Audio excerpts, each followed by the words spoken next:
Hello, my name is Peter Durnan. I am a high school teacher in New Hampshire, here to talk a little bit about syllabus and audit. And I'm joined by my friend Nancy. Nancy, you want to talk about yourself and your first experience with audit? Sure. Hi, I am from Greater Cleveland, Ohio. I'm also a high school teacher, and I've been teaching AP English language for about 10 years when in 2007 the audit came out and you had to, figure out your syllabus and send it to the college professors for review. And it was pretty scary. I remember being afraid. I remember all of the high school teachers being afraid.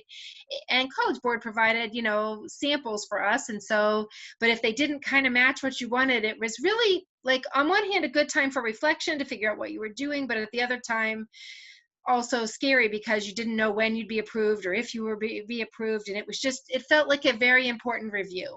So we think that College Board has made this process so much easier and streamlined it over time. So Peter and I want to just tell you the ways that it's so much better than it used to be, and just really how easy this process can be, or other things that you might choose to do with it.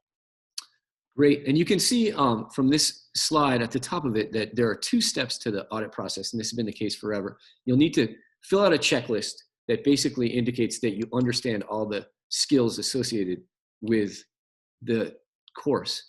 And I don't know if you can see my cursor, but beyond that, you are to submit a syllabus. But in fact, you can see here, you could adopt a syllabus, basically clicking on someone else's syllabus, say, I've read this one, or the unit guide, or claim a peer's syllabus.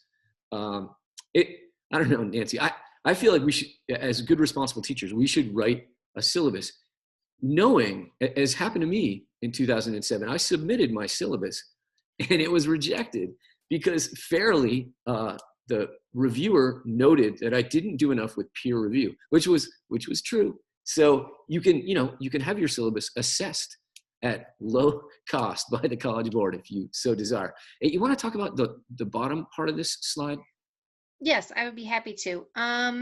Again, if you're a brand new teacher to AP and it is easier to adopt a syllabus to try something out, that might be where you want to go. If you are an experienced AP teacher and you really feel like you kind of have an idea and you want to reflect on your practices, and you don't want to make that many changes, then that's when to kind of go out on your own and like have your own syllabus like reviewed by the College Board. Again, you have a lot, you can choose what you want, but that might be a good way for the majority of people to follow. The other thing is, when you submit your syllabus and get approved, you will gain some bells and whistles, right? So after it is authorized, you will receive access to AP Classroom, which you'll need for your students next year, and that is available in July of 2020. So we have some samples for you so you can see how it will look, but then after you're approved, you can have access to set up your own classes. Also, you will gain inclusion in the AP course ledger, which is in November, and that says that you're a certified teacher of the course and your high school is approved, and the kids who are in your course will then have that chance to get college credit for the class.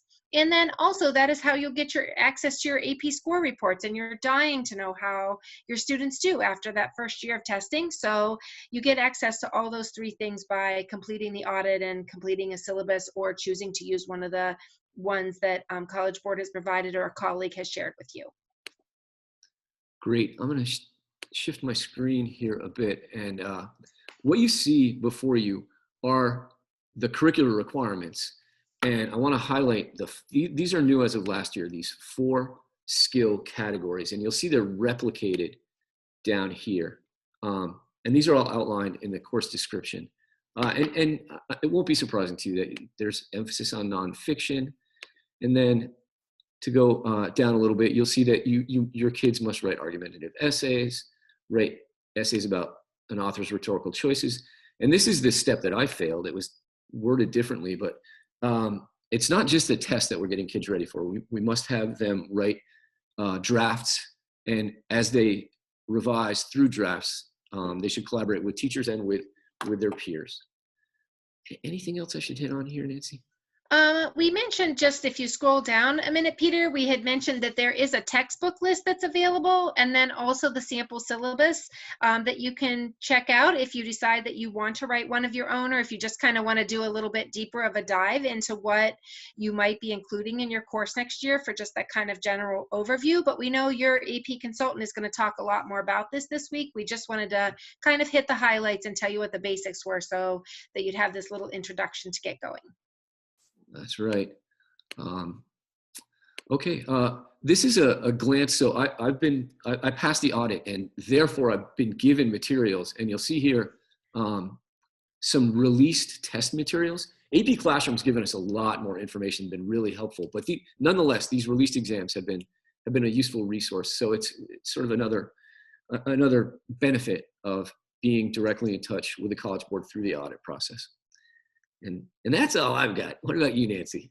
Nope, I think that that's perfect. Yeah, so if you take a look at those sample tests, then you can do some backwards by design planning because you know what your endpoint is, and then you can see those skills that are needed and how they're going to be addressed for students. Excellent. Thanks very much. This has been fun. I hope everybody has a good, safe summer. Yes, have a great year. Thank you.